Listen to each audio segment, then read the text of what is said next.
अक्सर जो देखा जाता है, लोग नॉनवेज के शौकीन होते हैं, लेकिन नॉनवेज खाने से गंभीर बीमारी भी हो सकती है। आपकी किडनी हो, लीवर हो, उस पर भी असर पड़ सकता है। जी हाँ, बिल्कुल। एक ऐसा ही केस सामने आया है मध्य प्रदेश के इंदौर शहर में, जहाँ पर फ़िश खाने से व्यक्ति के लीवर और किडनी पर उसका असर आया है। पूरा मामला क्या है, हमारे साथ डॉक्टर साहब मौजूद हैं, उनसे जानते हैं। सर, क्या है, किस वजह से? पहले तो नमस्कार। फ़िश खाने से कहते हैं कि फ़िश में सबसे ज़्यादा प्रोटीन होता है, लेकिन यहाँ पर फ़िश खाने से ही जो है व्यक्ति की स्थिति गंभीर हो गई, उसका लीवर, उसका किडनी डैमेज होने की स्थिति में आ गए। नमस्ते। तो देखिए, पहले तो फ़िश खाने से नहीं, फ़िश की एक चीज़ है जिसकी खाने से ये समस्या हुई थी। 42 वर्षीय पुरुष इंदौर के पास की जगह में रहते हैं और शायद पेशे से वो एक मार्केटिंग पर्सन है। तो कुछ दिनों पहले वो मेरे पास आए थे, काफ़ी गंभीर अवस्था में आए थे और यहाँ आने से पहले वो 2 निजी अस्पताल में भर्ती हो चुके थे। वहाँ पर वो गए थे बेहोशी की हालत में, उनका ब्लड प्रेशर 60 के आसपास था और जांचों में लिवर और किडनी दोनों पूरी तरह गंभीर चीज़ों से ख़राब हो चुकी थी। लिवर की जो सेहत होती है वो हम एसजीओटी एसजीपीटी की मात्रा से देखते हैं, जो नॉर्मली 50 के अंदर अंदर रहती है। इनके केस में वो 3500 से 4000 तक पहुँच चुकी थी और क्रिएटिनिन जो 1.3 से कम होता है, इनके केस में वो 12 तक पहुँच चुका था। पेशाब आना बंद हो चुका था, शरीर में सूजन आना शुरू हो चुकी थी और सांस लेने में तकलीफ़ थी। पहले ये गए थे जब जिस अस्पताल में, वहाँ पर उल्टी दस्त या फूड पॉइजनिंग मान के कुछ एंटीबायोटिक और एंटीवायरल कि ये बैक्टीरियल इन्फेक्शन होगा या वायरल इन्फेक्शन होगा, उसके हिसाब से इलाज चल रहा था, जिसका कोई लाभ नहीं मिला। मैंने जब इनसे हिस्ट्री ली, क्योंकि इनकी रिपोर्ट्स में कुछ अटपटापन था जो इन्फेक्शन नहीं दिखा रहा था। ऐसा लग रहा था कि कुछ टॉक्सिन शरीर में है जिसकी वजह से ये सब चीज़ हुआ है, कोई संक्रमण नहीं लग रहा था। तो जब हिस्ट्री ली तो पता चला कि एक दिन पहले, ये सब शुरुआत होने के एक दिन पहले, इन्होंने गलती से पित्त की थैली, फ़िश के अंदर जो गॉल ब्लैडर होता है, उसमें जो बाइल होता है, जो फ़िश के खाने के पाचन के लिए होता है, वो पित्त की थैली को, जो उसमें बाइल था, वो उसका सेवन कर लिया गलती से। और उसको इन्होंने भी हल्के में लिया। जहाँ पे गए शायद उन्हें भी ये जानकारी नहीं हो कि उससे ये सब इतना घातक हो सकता है। फ़िश की पित्त की थैली में एक केमिकल होता है जिसको हम सैप्रेनॉल बोलते हैं। सैप्रेनॉल सल्फेट इंसानों के लिए 100% मॉर्टेलिटी यानी 100% मृत्यु दर रहती है अगर उसका सेवन कर लिया जाए, और लिवर और किडनी से ये शुरुआत होती है और कुछ समय बाद दूसरे अंग भी इसके चपेट में आ जाते हैं। तो जब ये हिस्ट्री क्लियर हुई तो हमने इनकी एक स्पेशल थेरेपी चालू करी, जिसमें हम टॉक्सिन का लेवल शरीर से निकालने लगे मशीन के माध्यम से, डायलिसिस मशीन के माध्यम से, स्पेशल फ़िल्टर उपयोग करते हुए। कुछ स्टेरॉइड्स के इंजेक्शन लगे। 4 से 5 दिनों में बहुत अच्छा रिस्पॉन्स आने लगा। 7वें दिन ये छुट्टी हो गई और 1 हफ्ते के ओपीडी के फॉलोअप के बाद में ये पूरी तरह नॉर्मल हो गए। इनका डायलिसिस भी बंद हो गया, लिवर एंजाइम्स नॉर्मल हो गए, क्रिएटिन भी नॉर्मल आके 1 पर आ गया और ये पूरी तरह स्वस्थ है।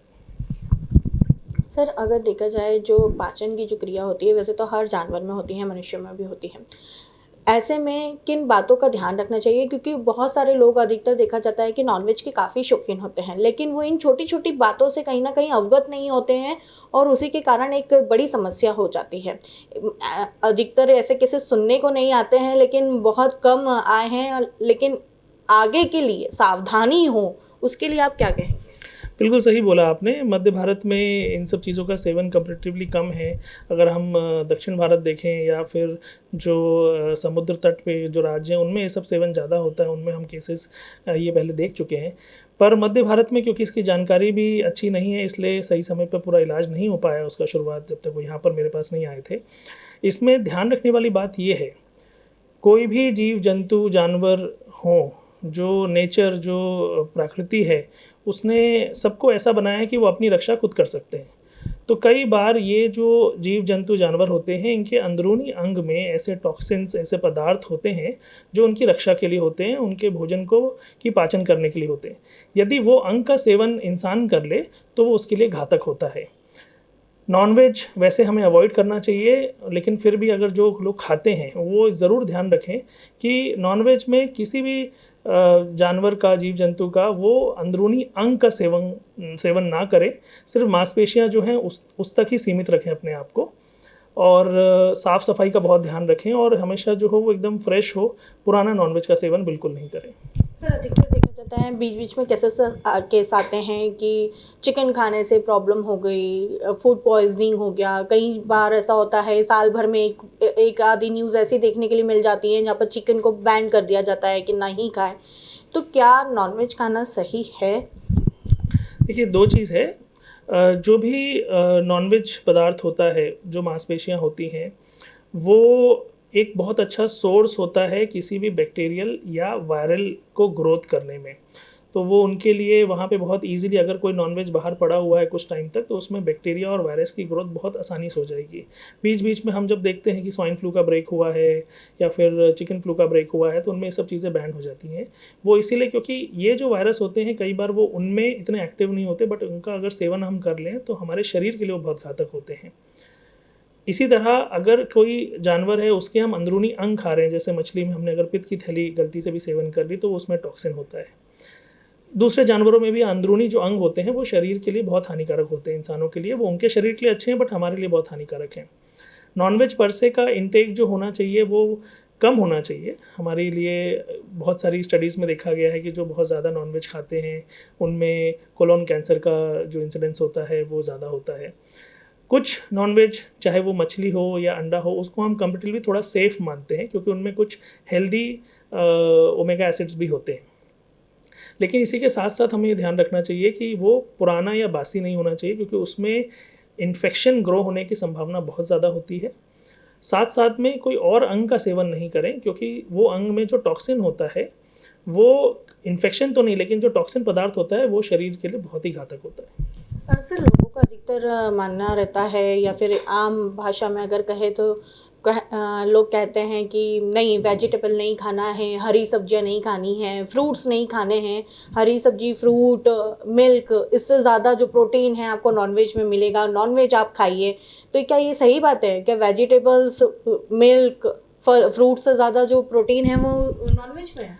देखिए, हमेशा ये ध्यान रखना चाहिए कि एक थाली में जब हम खाना खाते हैं तो उसमें सारी चीज़ें कुछ प्रोपोर्शन में होनी चाहिए। आपका कार्बोहाइड्रेट्स भी होना चाहिए, आपके पास प्रोटीन भी होना चाहिए, थोड़ा फैट इंटेक भी होना चाहिए और फाइबर इंटेक भी होना चाहिए। ये सब प्रोपोर्शन में जब लेते हैं तभी हम उसको एक बैलेंस्ड डाइट बोलते हैं।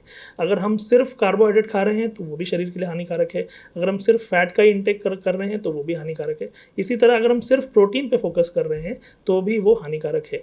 आजकल हम ये देखते हैं कि सिर्फ प्रोटीन पे फोकस किया जाता है। खास करके जो युवा पीढ़ी है, जो जिम जा रहे हैं, उनमें ये एक चलन होता है कि हम सिर्फ प्रोटीन का इंटेक लें और बाकी सब बंद कर दें। ये चीज़ देखी गई है कि जो बहुत ज़्यादा मस्कुलर होते हैं और जो बहुत ज़्यादा प्रोटीन का इंटेक ले रहे हैं, उनकी आयु कंपैरेटिवली वो लोग जो एक हेल्दी डाइट, एक बैलेंस डाइट ले रहे हैं, उनसे कम होती है।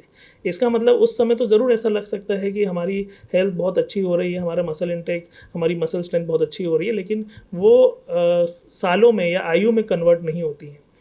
इससे हमें ये समझना चाहिए कि जो भी हम खाते हैं, पहली चीज़ तो वो एक बैलेंस डाइट हो। दूसरी चीज़, प्रोटीन का सोर्स बहुत ज़रूरी है कि वो प्रोटीन किस सोर्स से आ रहा है। प्रोसेस्ड प्रोटीन, जो आर्टिफिशियल प्रोटीन इंटेक्स या आर्टिफिशियल प्रोटीन प्रोसेस्ड पाउडर्स आते हैं, उनसे हमें बचना चाहिए। जो नेचुरल सोर्स, और उसमें भी जो प्लांट बेस्ड सोर्स प्रोटीन होता है, वो सबसे अच्छा कहलाया जाता है, क्योंकि उसमें वो सारे नेसेसरी एसेंशियल अमाइनो एसिड्स होते हैं जो हमारे शरीर को चाहिए।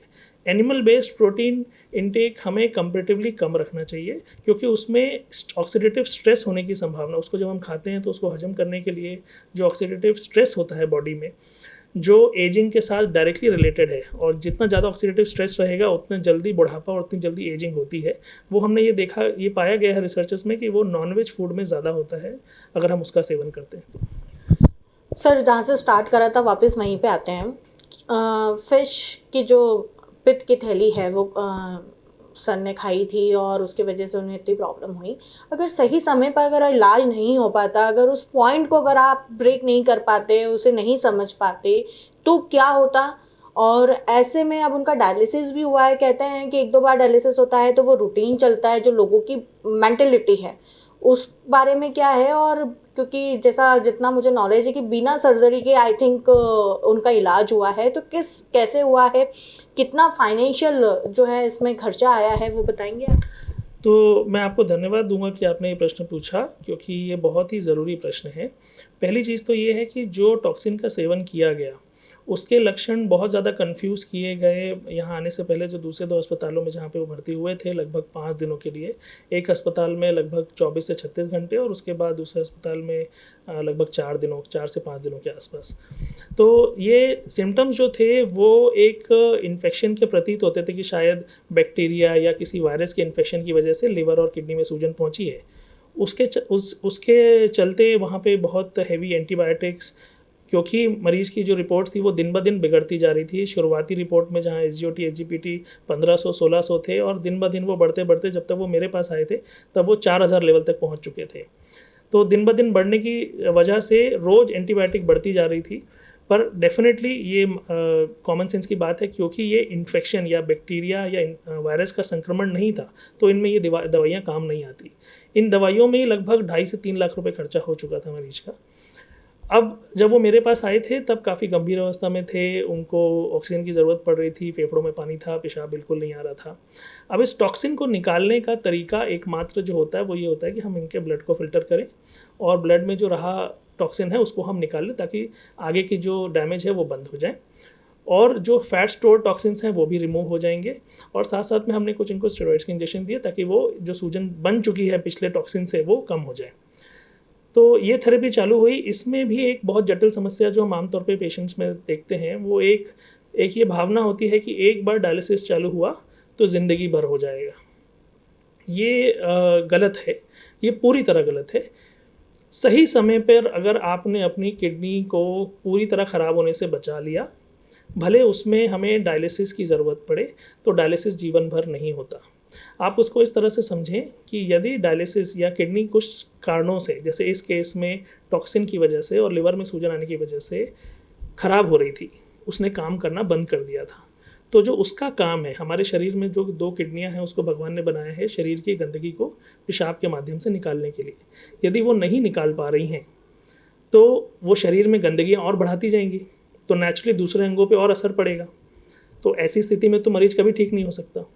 अब पर्पस डायलिसिस का या आर्टिफिशियल मशीन जो हम जिसको डायलिसिस बोलते हैं, उसका ये होता है कि जो काम किडनीज को करना चाहिए वो नहीं कर पा रही हैं किसी कारण, किसी एक्यूट इंजरी की वजह से, तो हम तब तक बाहर के सपोर्ट से यानी डायलिसिस मशीन से उसका सपोर्ट लें और किडनीज को रिकवरी का चांस दें।